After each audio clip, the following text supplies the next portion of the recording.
मैंने एक वीडियो देखा है जो कोई अपने आप को वकील कहता है।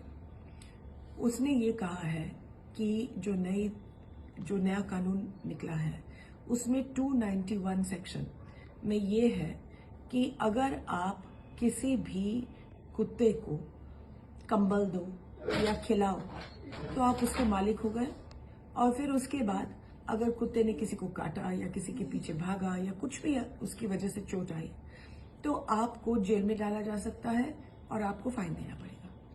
ये बिल्कुल झूठ है। ये शायद ये वकील है भी नहीं, या अगर है तो उसको ये समझना चाहिए कि अगर मैं किसी को कंबल दे दूं या किसी को खाना खिलाऊं तो मैं उसके मालिक नहीं बन गई। नहीं तो अगर मैं कोई भिखारी को अगर कंबल दे दूं और उसको खाना खिलाऊं तो मैं उसके मालिक बन गई, या उसके क्या बन गई, माँ बन गई, पिताजी बन गए? बिल्कुल नहीं। लाखों लाखों लोग इस देश में जानवरों को खिलाते हैं, चाहे गौशालों में, चाहे कुत्तों को, चाहे कोई भी जानवर को, चाहे चिड़ियों को। अगर मैं चिड़ियों को खाना खिला दूं तो मैं चिड़ियों के मालिक बन गई हूं। अगर कल मैं भिखारी को 50 रुपए दे दूं और वो 50 रुपए के साथ उस भिखारी ने शराब पी लिया तो क्या मेरी गलती है? शराब के लिए मुझे उठाया जाएगा? ये बिल्कुल ही गलत है। सेक्शन 291 में कोई नहीं ये अप्लाई करता ही नहीं।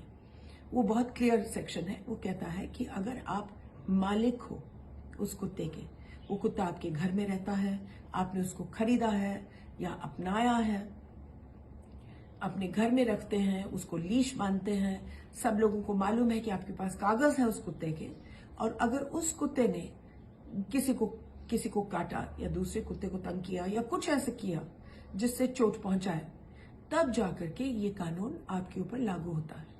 लेकिन अगर आप देश के जानवरों को खिलाएं, अगर आप हिंदुस्तानी जानवरों को खिलाएं, चाहे गाय हो, चाहे बकरा हो, चाहे बिल्ली हो, चाहे कुत्ता हो, चाहे चिड़िया हो, तो ये कानून आपके लिए लागू नहीं होता।